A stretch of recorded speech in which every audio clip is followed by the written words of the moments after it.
Bookcase and Coffee presents Buzzing About Romance, a quick shot of romance. Hey everyone, and welcome to Buzzing About Romance, a quick shot of romance. I am Becky, and joining me for this episode is podcast contributor Lindsey. Hi, Lindsey. Hi, Becky. Hi, everyone.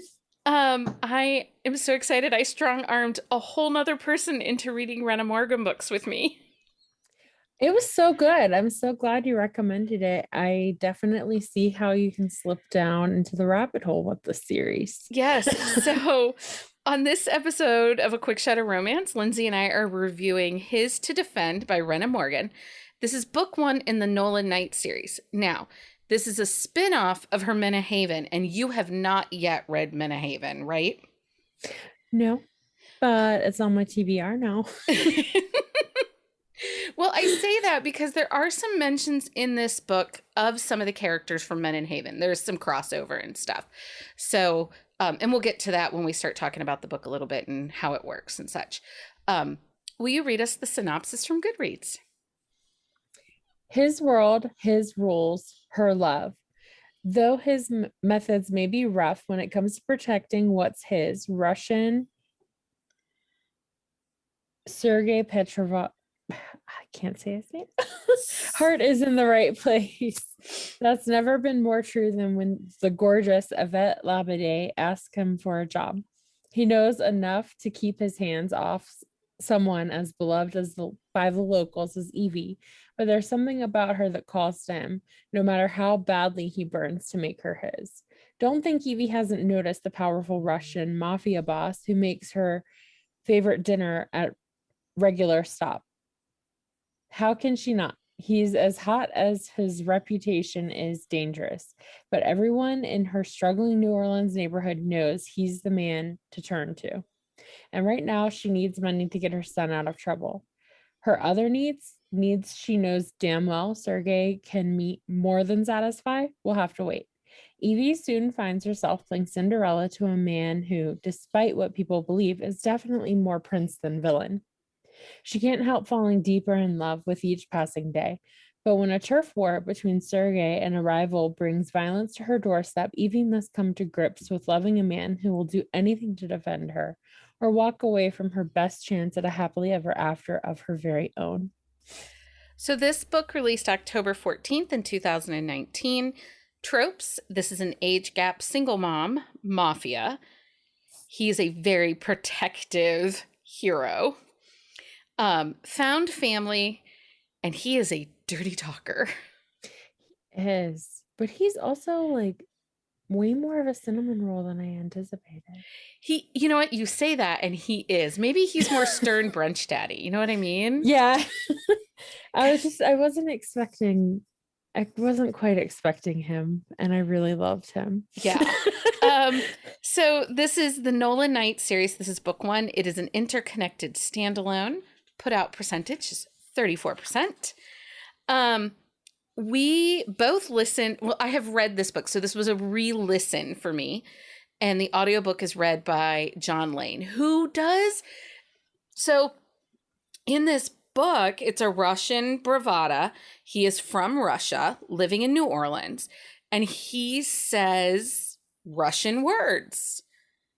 And John Lane did such an amazing job with the accents, and he reads Evie's part also, and her soft Southern New Orleans style. Like, it was so exceptional. It was so good. I love John Lane. He's a really good narrator, and the way he did this in third person. So the book is in third person, and the way he narrated it, it really just added in so much to the story, I think. It was so good. It was so good. I loved this book. So let's start off with Mr. Sergei, the cinnamon roll mafia boss. He's fierce. He is, and he has had his eyes set on Evie for a while. Like, he has kind of loved her from afar, and it, like, to me, the way it read was like he'd kind of come to grips that like she wasn't going to be his. And then when the opportunity presented itself, he was like, he's too much of an opportunist to let that go. So he's like all in from the start, all Well, in for her, all in for Emerson, her son. He knows what he wants. And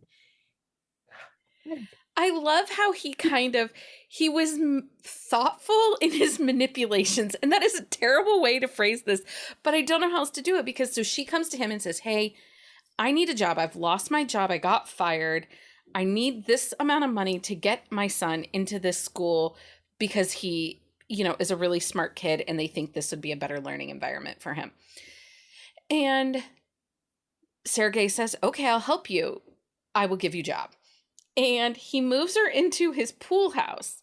But in his brain, he's already like calling her his bride like, in Russian. yeah, And so he realizes that he kind of has to take some baby steps.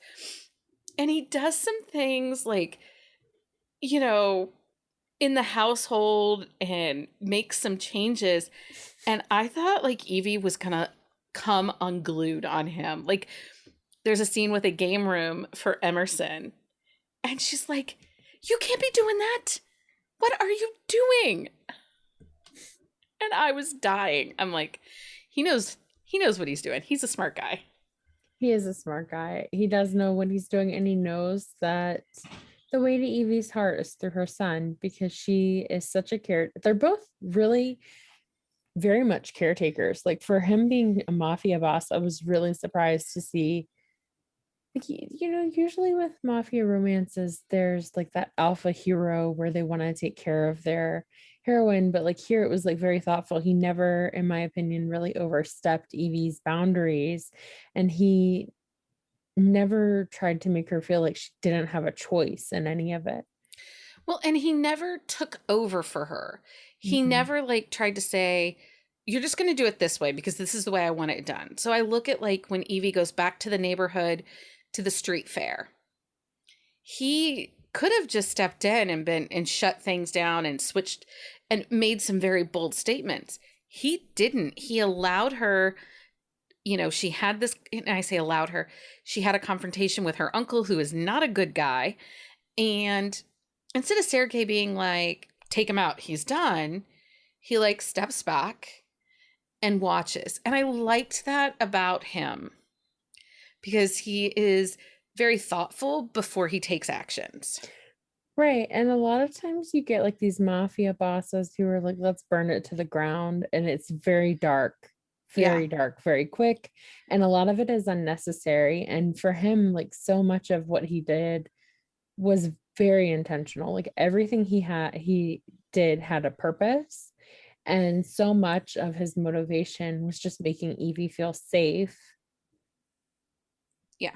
And even though one of the things that I really love, there's this scene where he acknowledges that like he is a mafia boss, and what comes with that is danger, and that he can't really guarantee her anything, and that he's just there to enjoy whatever time they have because it's better than not having time at all. And it was just cinnamon roll.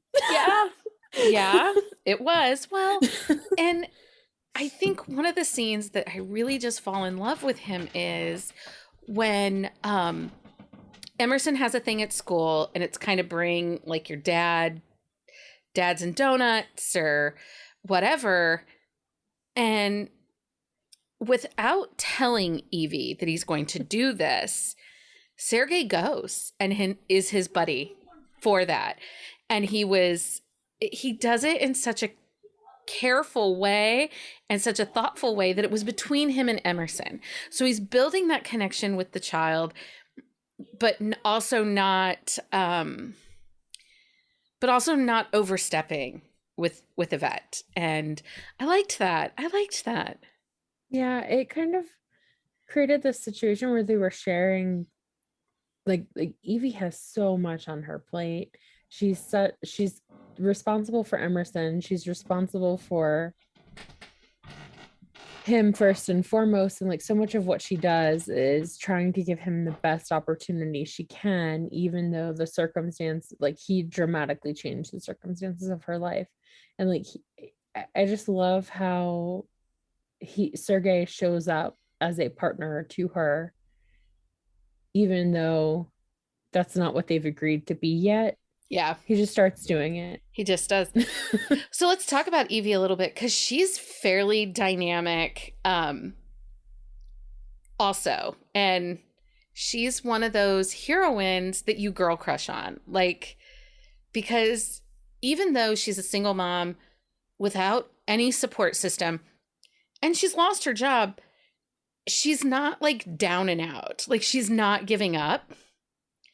She's hardworking. She has Dorothy, who is her mom's best friend.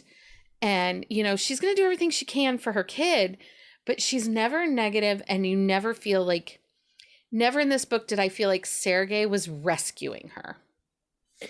No, I agree with you. And one of the things is like, she's pursuing self-betterment. Like, she's not letting her circumstances stop her. She's doing whatever she can to achieve things for Emerson and herself. And like, part of her situation with her job with Sergei is that she's able to start going back to school. And there are a lot of scenes around that, like her balancing that and Sergei changing her responsibilities and her duties at work so that she can do that. And she's not necessarily used to being able to do this. Like, she's always just had kind of everything on her plate, and she's got to figure it out on her own. Like with the job, that's how she came to him in the first place, having to, you know, find out a way to get money so that Emerson can be in this school. And she's just like, she's just really clear on her priorities, and not in a way like, oh, these circumstances are really sad for me, they're hard. She is given purpose, and it really comes out in the character when you see that the character has purpose and they're secure in what they're doing, even though it's not a circumstance they would have necessarily chosen. I agree. And I also think that, like,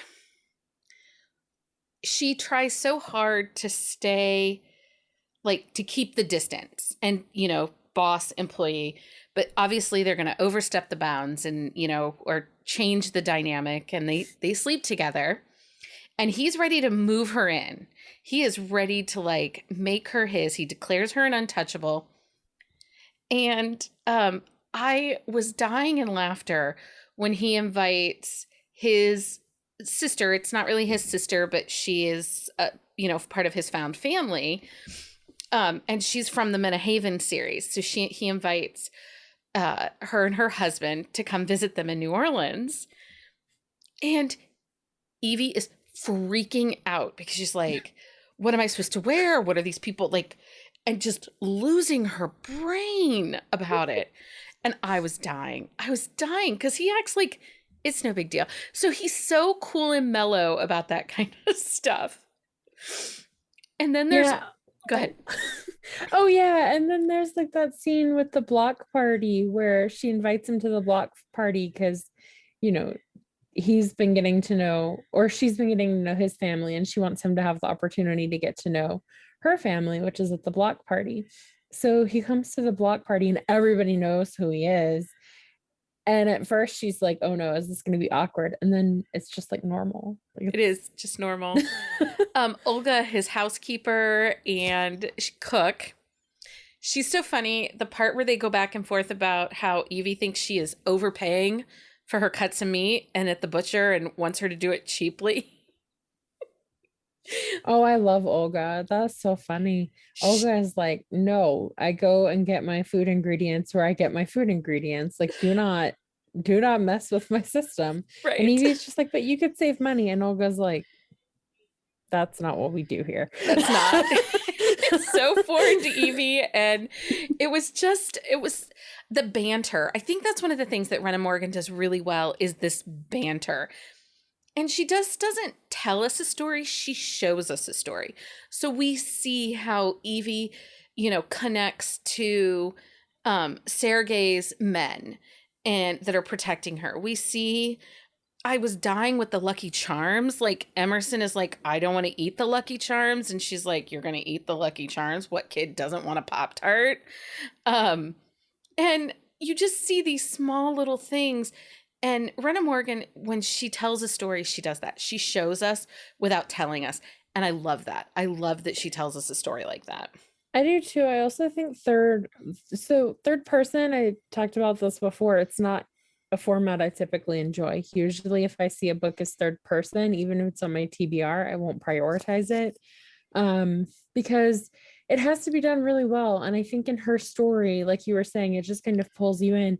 It gives her I guess, the creative liberty to use or share with the reader the pertinent information at any given moment, because like she uses that as a device so that she's always sharing like the critical perspective in that moment to build, that bigger story, to really like draw you in and keep you focused exactly where you need to be in the bigger picture. And it just so well written, so well written. So it really is. I also feel like we need to say that Sergei's proposal to Evie might be the most unromantic wedding proposal in all of romance history. So he's not like, I think that's like true to character though, because like there's that scene with Olga where she kind of like talks to Evie about what it means for like a Russian man, like to basically have you, Yeah. to be the woman of a Russian man, and like how they show love and affection, and how it's like very much like providing for her and like protecting her and making sure that like she doesn't need for anything. And like that's, you see that priority shift so clearly. So like even though it's not a romantic proposal, I just feel like it's so perfect for his character. It was, but it was so unromantic. I'm like, sir, not well done, but she loves you, so you're lucky. And she actually is like, I need time. You need to hold your horses and you need to wait. That's one of the things I love too, is like there's such good communication between them. For like reading Mafia, I always expect like very alpha strong heroes who are kind of domineering to the point where the woman doesn't really get a say. The heroine doesn't really have much of a choice to some of the outcomes. You see a lot of like arranged marriage situations. And for her to have so much liberty, I just really liked that. Like he definitely was a person seeking a partner, not just like a woman. Yeah. I often like to call these Mafia light. Mhm. They aren't super dark, but these are definitely strong, protective heroes. They're not quite anti-heroes. I mean, for being Mafia, and, they're not, it's more of a protection ring. It's not so much like running guns or drugs. And, he's just trying to make a stronghold and build his reputation within this New Orleans community. And how did she do on the New Orleans vibes? Because I know that's one of your favorite places.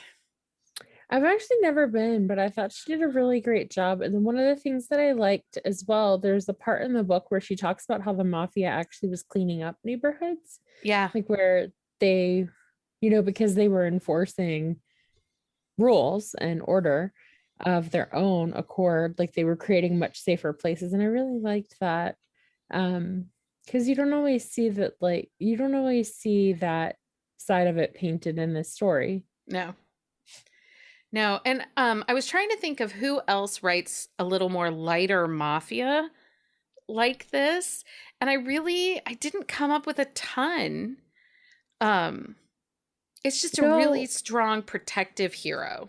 Yeah, so it kind of reminded me, like even with some of the comedic elements in it, it kind of reminded me of like what Juliet Cross is doing with Paranormal, the paranormal rom-com. It kind of reminded me of that with Mafia, because I don't know how you compare her to somebody else. Like the richness of the story, the style of writing, and then the kind of hero and heroine that she had in this book, it's definitely not something I've seen represented a lot of in Mafia. I like Sophie Lark, her stories are even more dark, I think. Yeah. Even though they're kind of on the lighter end of Mafia, they're still more dark.